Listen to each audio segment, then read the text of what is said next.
¿Alguna vez has sentido que nadie dice la verdad sobre las mujeres, como si todo lo que se hablara fuera o una adoración ciega o un resentimiento amargo sin espacio para la claridad ni para la honestidad?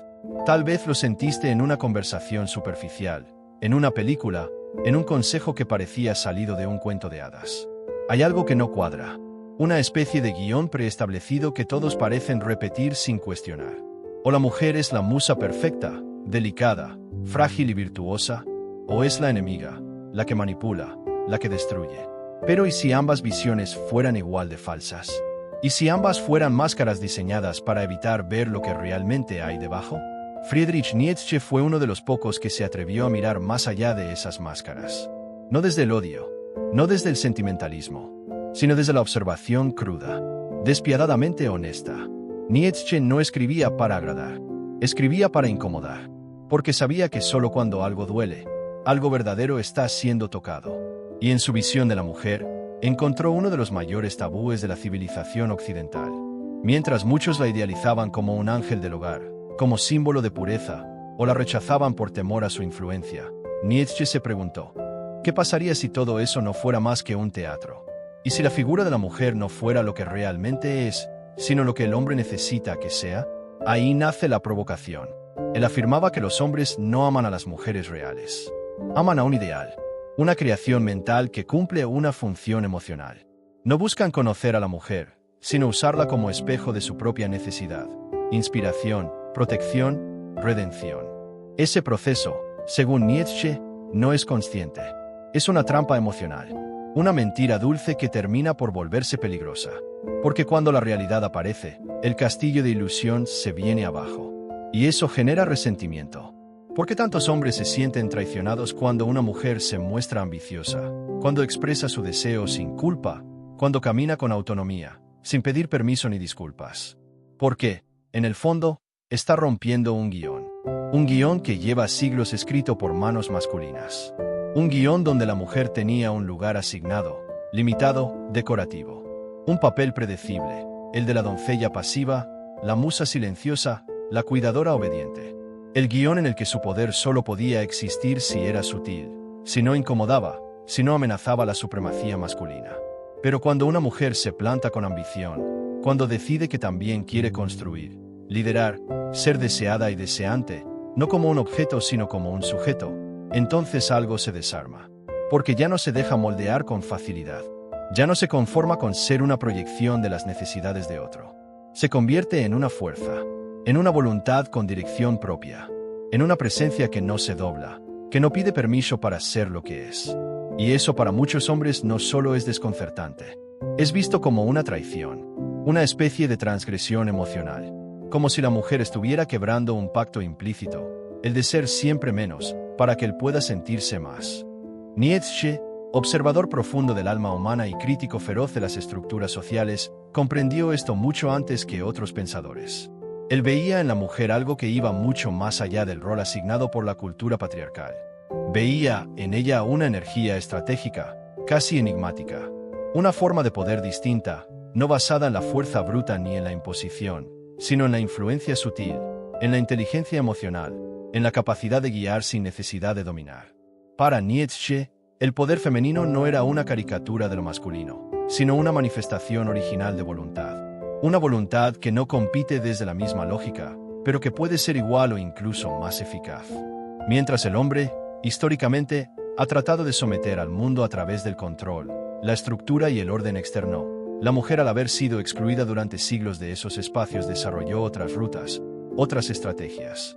Y no, eso no significó ausencia de poder. Significó la aparición de un poder alternativo, el relacional, el simbólico, el emocional. Durante siglos, a las mujeres se les negó la entrada a las instituciones del poder formal. No podían gobernar imperios, ni dirigir ejércitos, ni presidir consejos. Se les negó la palabra pública, la escritura, el voto, la propiedad, la herencia, la autonomía legal. Pero en ese mismo silencio institucional, crearon un lenguaje propio.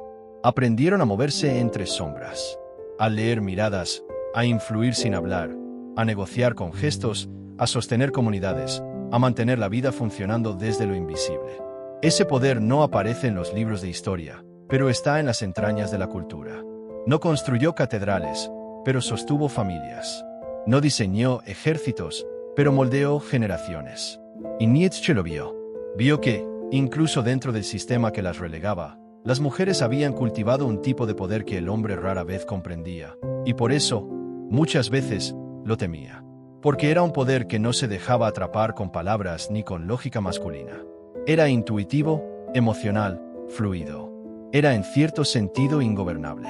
Y hoy, cuando esa fuerza finalmente accede también a los espacios públicos, institucionales y económicos, cuando esa energía se une a la educación, a la independencia financiera, al acceso a la palabra, el resultado es una mujer completa, compleja, inabarcable. Una mujer que ya no está dispuesta a ocupar un rol para no incomodar. Una mujer que no quiere amor si ese amor requiere que se minimice. Una mujer que ya no teme ser vista en toda su ambición, su deseo y su verdad. Entonces, la pregunta ya no es por qué el hombre se siente traicionado. La verdadera pregunta es, ¿qué hará ahora que el guión cambió? ¿Seguirá esperando una actriz para su viejo libreto? ¿O se atreverá a escribir uno nuevo, de la mano de una mujer que no quiere ser protegida, sino respetada? ¿Está listo para ver el poder femenino no como amenaza, sino como complemento? ¿Está listo, por fin, para encontrarse con la mujer real? No la que imaginó, no la que idealizó, no la que quiso controlar, sino la que está frente a él, libre, entera y despierta. Y eso, según Nietzsche, las volvió expertas en la gestión de la percepción. Donde los hombres imponían autoridad, las mujeres refinaban la intuición. Donde los hombres gritaban para ser escuchados, las mujeres aprendían a leer lo que no se dice. No por malicia, sino por necesidad. En un mundo que premia la fuerza bruta, la mujer tuvo que sobrevivir con herramientas invisibles.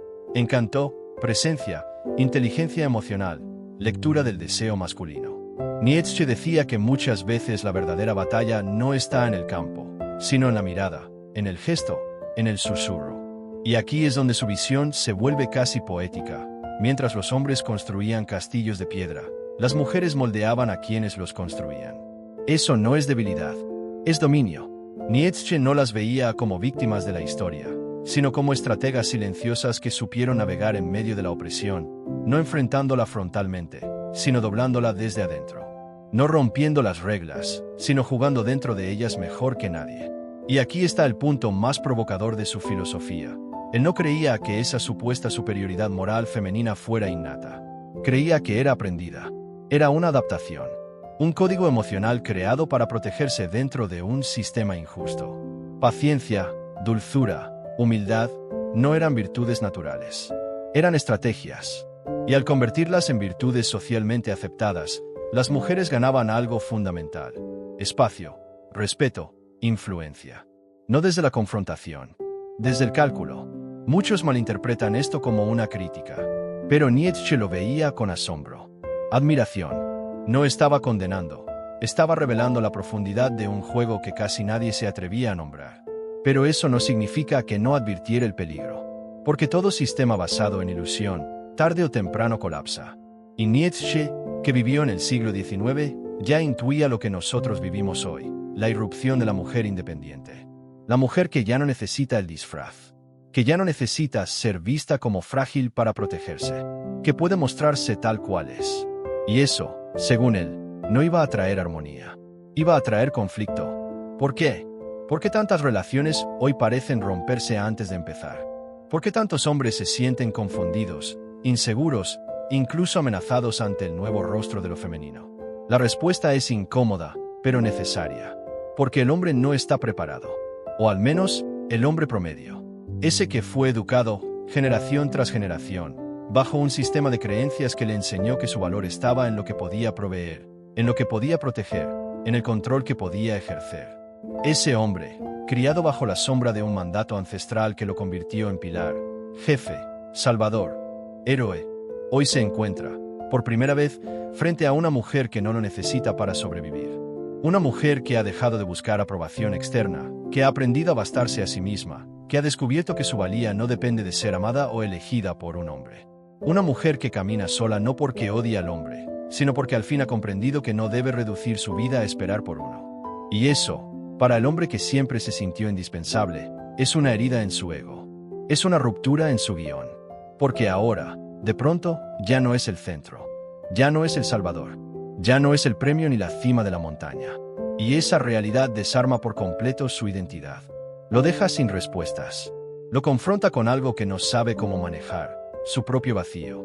Ese vacío que siempre estuvo ahí, pero que antes podía ser cubierto con roles, con títulos, con poder, con mujeres que le devolvieran la ilusión de superioridad.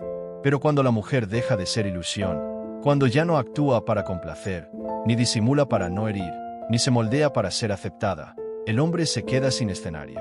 Y ahí, en ese silencio brutal, en esa desnudez emocional, debería nacer la posibilidad de reconstruirse, de mirarse con honestidad, de preguntarse, ¿quién soy sin todo eso?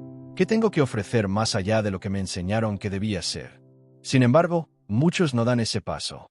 No entran a ese territorio incómodo. En lugar de construir desde esa verdad cruda, en lugar de hacer el trabajo interno de transformarse, de crecer, de evolucionar, muchos eligen refugiarse en el resentimiento, en la crítica, en la nostalgia de un mundo que ya no existe. Y entonces la acusan a ella, a la mujer, de haber cambiado, de ser demasiado libre, demasiado exigente, demasiado independiente, como si su evolución fuera una traición y no una consecuencia lógica de la historia. Pero la verdad es otra. Lo que ha cambiado no es ella. Lo que ha cambiado es el guión. Ese viejo guión en el que el hombre era protagonista y la mujer era personaje secundario. Ese libreto en el que él hablaba y ella escuchaba. En el que él decidía y ella acataba. Ese guión ya no sirve. Ya no emociona. Ya no representa la realidad. Hoy, las mujeres escriben sus propias líneas. Y no esperan aplausos por hacerlo. Solo buscan autenticidad, verdad, reciprocidad.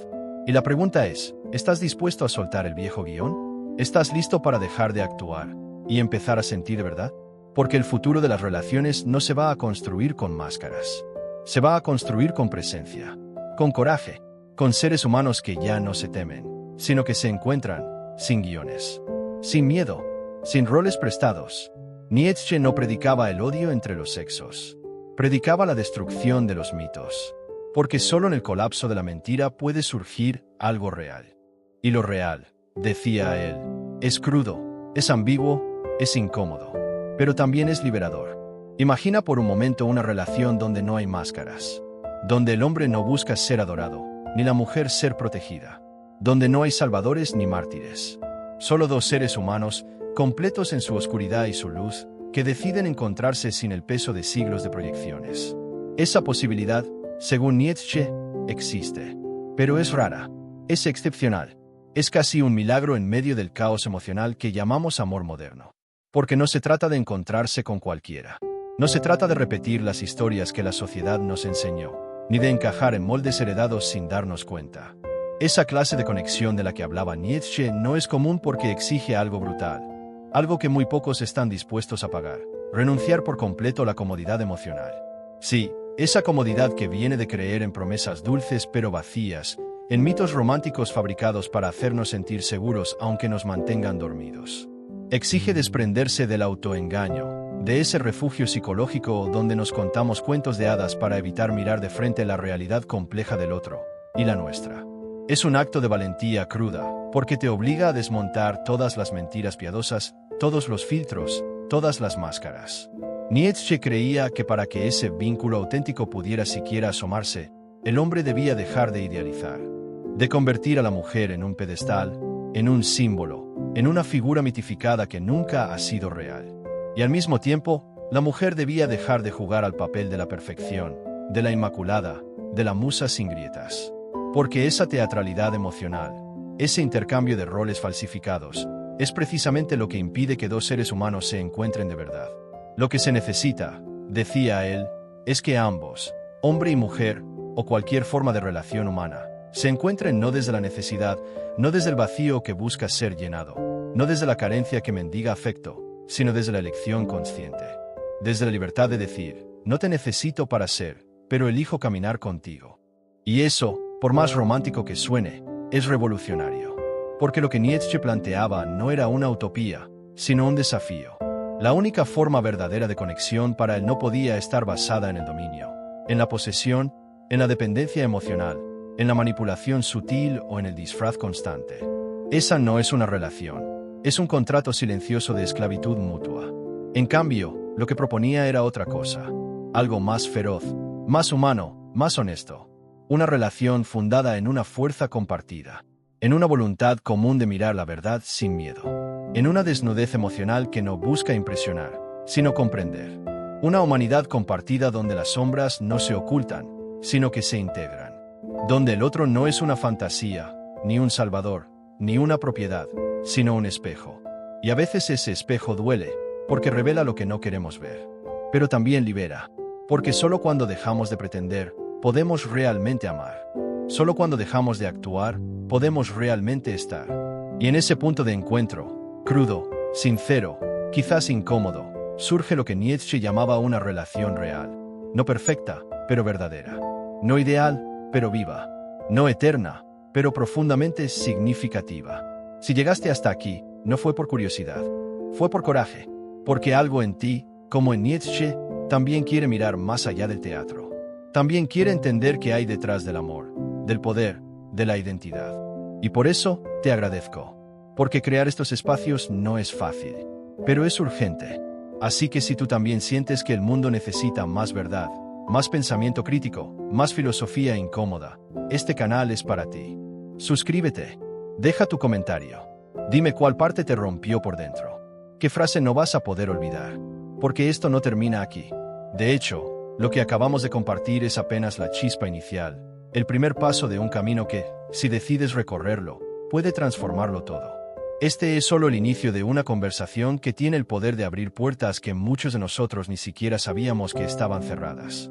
Una conversación que no solo puede cambiar la manera en la que percibimos a los demás, con sus historias, sus contradicciones, sus heridas y sus anhelos, sino que también tiene la capacidad de tocar fibras mucho más íntimas, más profundas, esas que hablan de cómo nos miramos en el espejo cada mañana, de cómo nos juzgamos en silencio, de cómo nos tratamos cuando nadie nos ve. Porque cuando empezamos a entender a los demás, inevitablemente comenzamos a entendernos a nosotros mismos. Cuando soltamos los prejuicios, las etiquetas, las ideas fijas que nos vendieron desde pequeños, algo dentro de nosotros se libera. Y ahí es donde comienza la verdadera transformación. Este diálogo que hoy inicia contigo y conmigo, a través de esta pantalla, no es una charla cualquiera.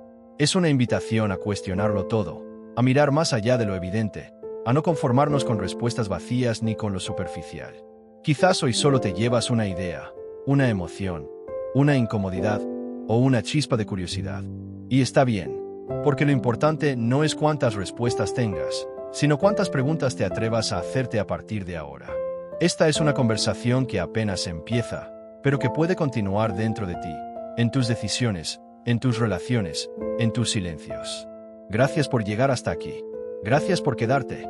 Nos vemos en el siguiente vídeo, y tal vez, si te animas, nos reencontramos también en ese lugar invisible donde nacen los cambios, en lo más profundo de ti.